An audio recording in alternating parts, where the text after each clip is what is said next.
erupting in the streets of Venezuela against the socialist Maduro regime. The country now on the brink of collapse as millions flee its borders. But what lessons can Americans learn from Venezuela's socialism collapse? Venezuelan refugee Daniel Martino joins us now with more. First of all, thank you so much for joining us this morning.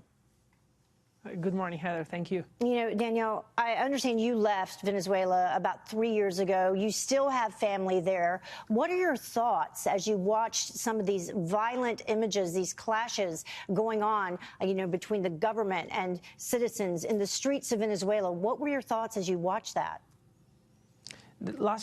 Yesterday in the morning, I was very hopeful that we would be finally able to overthrow this terrorist socialist regime that has been oppressing me and my family and friends for so many years. You know, I'm 20 years old, and that's exactly how old this regime is. It's been in power for 20 years.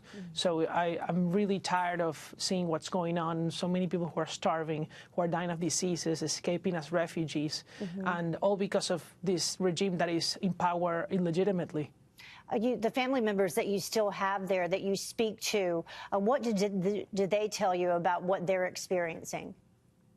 Well, that the government has taken away internet yesterday. They took it away during most of the protests on purpose to stop communication so that people could not coordinate to attend protests against the regime. There's no water and electricity that they can access most of the time, so they have to get out of their homes to buy containers with water in order to, basically survive and cook. Some people that I know have had to cook with actually wood instead of using their kitchens because there's no gas, there's no electricity to cook either. And I understand some of your own experiences before you were able to come to America are the long lines just waiting for food.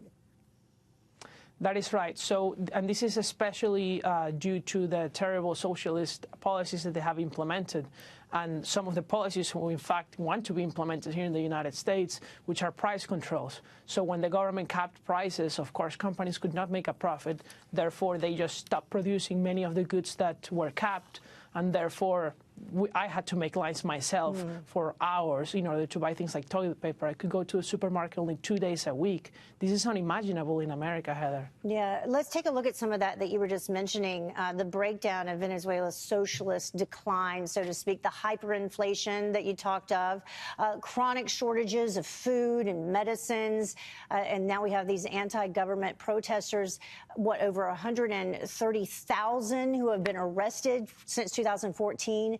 And then 3 million Venezuelans, including yourself, including your parents, who have fled. What would you say to some of our leaders or some of the people who are actually running on the Democratic side for potentially president, who are kind of promoting these socialist policies?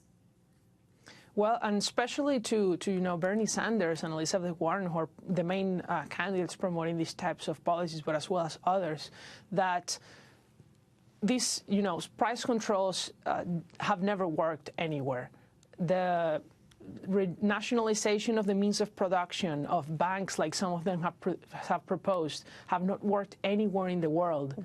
Do we really have to try in America something that has never worked anywhere else in the world in order to learn what Venezuelans have come to learn? 85% of Venezuelans today, Heather, think that socialism is the worst political and economic system ever devised. And we had to learn it through 20 years of dictatorship. You're a college student. We continue to hear these polls come in where younger people don't necessarily understand the significance and what socialism can lead to. Do you talk to any of your, counterparts there, any other students that just don't get it? Yes, I have talked to many people who actually think exactly what you said. And I think that our job, and especially my job as somebody who has experienced the terrible consequences of socialism, is to actually help educate those people. And I think that most of those people will understand. I don't think that they really understand what the word socialism means. They don't want price controls. They don't want shortages of food, of medicines. They probably just want a better quality of life. And they just think that, you know, some private companies are evil, which, you know, I don't deny that they are, but that doesn't mean that government is the answer. Usually government is the problem, and that's causing it in the first place. Right. Daniel, thank you so much for joining us. We will, of course, keep your family members in our minds and our hearts who are still there in Venezuela, and pray for their safety. Thank you so much. Thank you. All right.